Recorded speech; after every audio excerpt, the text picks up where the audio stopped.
And good morning to you. It's time for the Money Talk Radio Show. And we have our special guest, Geoff Coons, NuMark Credit Union financial consultant.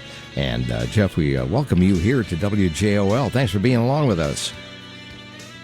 Thank you for having me on today. I appreciate the time. Okay, well, we're going to appreciate what you have to say because it's important to all of us. And I think so many of us, Geoff, don't really understand the whole nature of what a financial consultant does.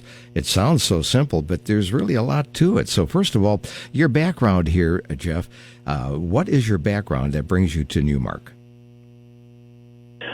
So my background is kind of funny on this because we're actually a family-owned financial planning and investment firm, and my dad's been in the business for going nearly on 40 years. And so I got in the business through him, and then about 9-10 years ago. And what is the background that you had, or the interest that you had, that brought you into this field to begin with? I really enjoy the prospect of helping people, and I like the puzzle that comes with everyone's situation is different. My background is when I was in college, I actually had a degree in management information systems from Bradley, and then I was looking to do something else, but I had been around the industry so long that seeing what my dad was doing and then just the level of fulfillment that he was getting from this, I thought that I would join as well, and I haven't looked back. Nor should you. Looking forward, I think, is what it's all about. And you talk about financing. Everybody wants to see what is going to grow, how am I going to grow it, and who do I use to help me direct how that money is going to be sent. Now, we've got a $25 Visa gift card to give to a very astute listener. You keep listening here, and I'll pick a question that we're going to be talking about, and if you can answer it, you got a $25 gift card, compliments of NuMark Credit Union, a Visa gift card. So with that in mind, start with the beginning. Who do you think where does financial planning begin? When does a family or an individual say, I need to get involved in financial planning? Really, anyone should. And the question for that is really when you're saying, when should they begin? It's always yesterday is going to be, but today is the best day to start. It's not about who has the most money or or you need a large sum of money to get involved in it. Sometimes it's helping people figuring out debt solutions and restructuring that. Sometimes it's helping people figure out what they should be investing in and getting that money to the best places where those resources will help them.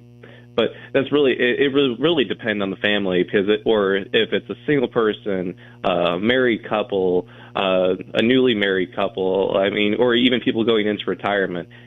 Financial planning is for everyone, and there's always going to be a benefit to it. Now, being a financial planner for NuMark, do you have to be a member in order to use your services?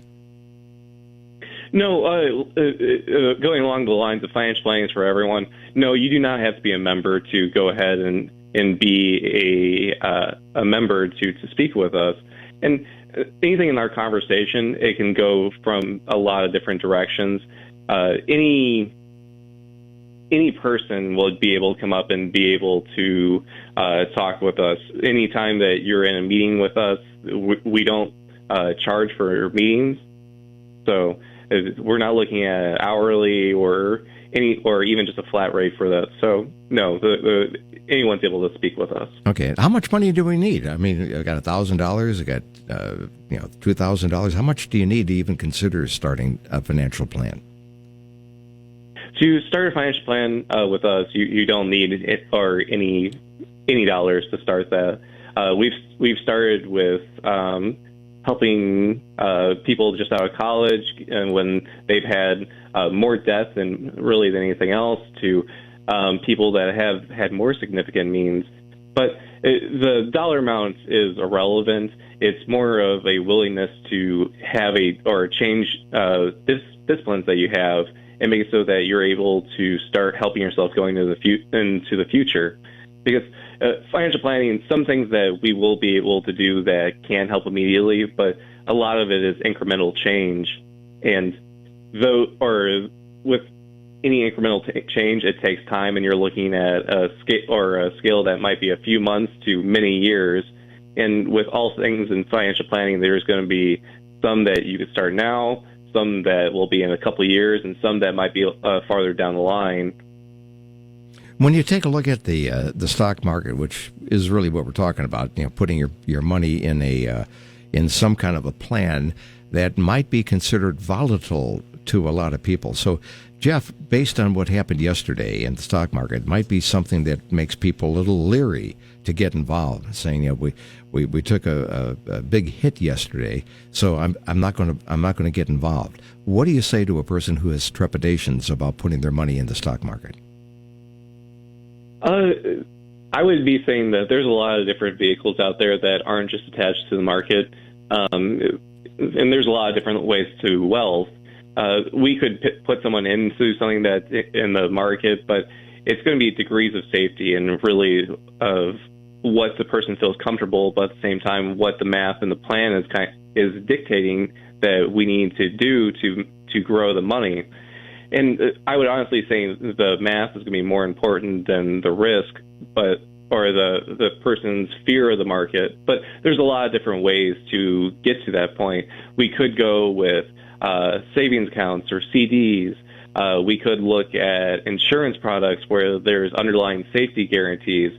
We could look at investment accounts where it's not all in the fund or in stocks in the market where it's as volatile as it was yesterday with 2.5-3% change in the market in a day.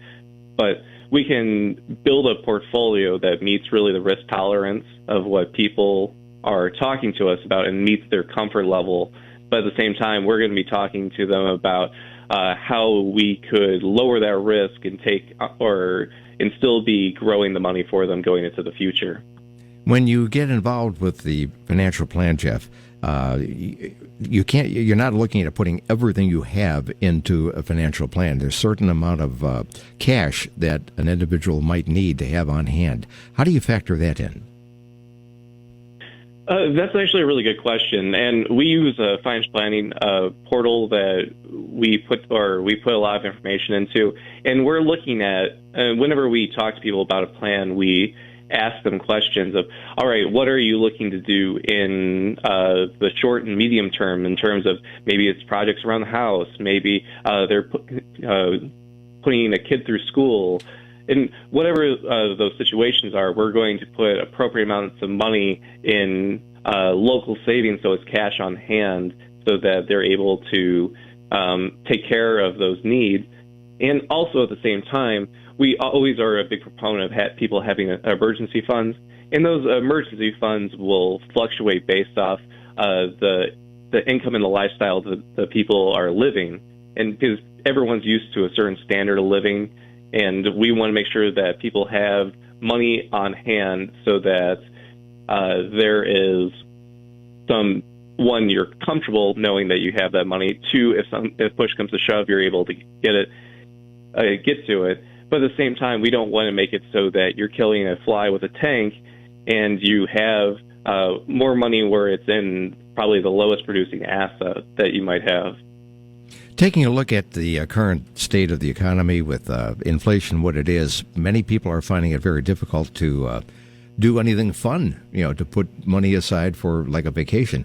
So with the volatility of what we're experiencing today in our everyday life, would you be able to work with somebody and parcel out some money that could be leisurely spent? Yes, that's actually a really important part of when people think financial planners, financial advisors, anything along that line, that we are looking to take every spare dollar that you have and put it going forward to the future.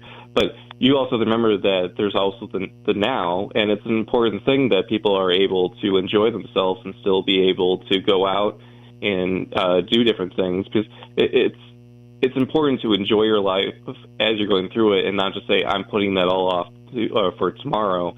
So the answer to that is yes, that we do take into account that there's things that people want to do now, and we're always making sure that you're able to enjoy yourself while still putting away money.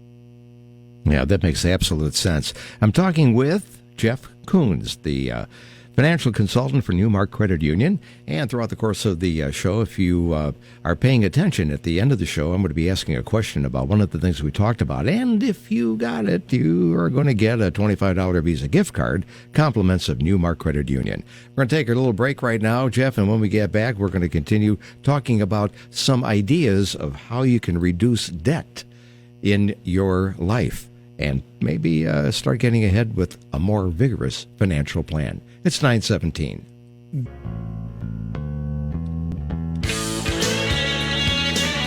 You're listening to Money Talk, compliments of the NuMark Credit Union. And Geoff Coons is our guest. He's the financial consultant from NuMark Credit Union. We were talking earlier here, Geoff, that with the condition that people are living under with the inflation in the current environment, it's very tempting to get into debt using credit cards and maybe going beyond what you should be doing. For those who have used it too much and now are in debt, what would be the first step for them to consider? There's a lot of different directions that can go, and it's going to depend on their situation. It's really going to depend on the temperament of the people as well. And let me touch on that for a second here. If they have a home and they've been in it for a while, we might look at doing a home equity line of credit or a home equity loan, because those interest rates will still be more up there, but they're not going to be nearly as high as credit cards. They'll probably be about a third of the interest being paid, and it allows you some flexibility for how those get paid off. So it allows you to start reducing that debt quicker because, one, you're not paying as much interest, and two, you'll be able to kind of pick your time frame for how quickly you want to get this get paid. Because a lot of times a home equity loan, they might come in increments of somewhere between like 5 to 30 years. But if you want to accelerate that and say, hey, I want to get this paid off in 2.5, nothing's stopping you from paying those quicker. If you don't have access to equity in your home, we might look at doing some level of personal loan if that's feasible, or if it's credit card debt, then we're going to be, and there's no other option, we could be looking at just rearranging how you're paying for things and then creating a debt payment strategy where you're paying down one card at a time, or you're focusing on one card, and as you get that card pay off, you're taking a portion of that payment, putting it into the next card, and then taking a smaller part of that, the last payment for the paid off card, and putting it into savings, so that you're rebuilding savings while you're continuing to pay down debt. And if none of those are an option, we might be looking at credit counseling, and that would be the credit counseling company would turn off your credit cards, but they would negotiate on your behalf to lower the payments and the interest rate to make that more flexible to fit into your budget to start getting the debt paid down. What is your advice to individuals who have run up their credit cards perhaps beyond what they should have and see the minimum monthly payment of $75, for example, as being a viable option? What's your recommendation to folks who believe that?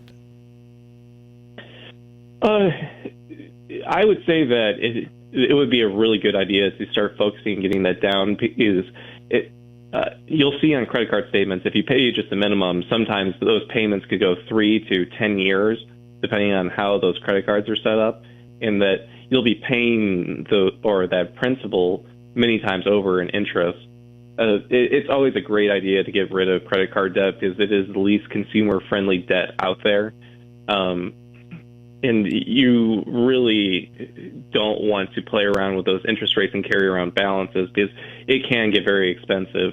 We've, in our course of talking with clients, we've seen small credit card debt to extremely large, and are talking with them and seeing what we need to do. and it's not something that we're unfamiliar with. And it's hard for people because they see that credit cards might be the only option, and they might not be familiar with the resources. And this is a fantastic place to get a financial advisor involved, because where you might be looking at this is where the credit cards are the only option and there's no other place. The picture might be a little bit less bleak than you're really thinking. And is it possible that your credit rating would have an effect on the credit cards that you're getting? You would pay more interest if your credit card rating was, or your credit rating was lower? Yes, that is possible. Some credit, and that's also going to depend on the credit card itself and if they're offering rewards and to what degree for them. And the thought of canceling credit cards, is there a penalty to your rating for doing that? Yes, there is, because anytime that you cancel a card, you're lowering the total amount of credit available for yourself. So the credit rating companies do decrease your credit, and then that continues to go on until you increase it again. If we would say, as long as the credit card isn't charging you an annual fee, I would keep the credit card and then maybe just charge something small to it once a month to keep it active. But if nothing else, it does provide a backstop for you in case that if you do need to get something, credit cards are useful in that sense of being able to, hey, I need to pay something off. I might not have the cash now, and then we can figure out getting it paid off. Credit cards aren't the worst tool out there. It's just that they are a double-edged sword, and you do need to be careful of how you utilize them. And you very much so want to have a plan anytime that you have a balance that's going to last longer than a month. Well, that makes absolute sense. At this point, now we may have triggered some thought process by our friends who are listening, and the first step would be to acknowledge that this is a good idea. A financial plan is a good idea if you don't have one. What's the first step with NuMark to begin some dialogue? The first step would be to either go into a local branch and just say that you want to speak with the financial or consultant or advisor, and then we would reach out to you. Or if otherwise, they could reach out to us directly via phone or email. That's almost too simple. And the website to go to get more information? That's going to be NuMarkCU.org. That's it. Way too simple. And there you go. That would be the advice from the financial consultant, Geoff Coons from NuMark Credit Union. And that $25 Visa gift card is yours if you can answer this question. The question is, when should you begin financial planning? We talked about that. So if you can answer when should you begin financial planning, that gift card will be yours. So there you go. Well, Geoff, any parting words for people who are looking at growing their portfolio? I would just say to start talking with someone and start getting help now, because you'd be surprised at the number of resources that are available to everyone that are out there. It's almost too simple. There you go. Well, Geoff Coons, many thanks for being with us on the Money Talk Radio Show.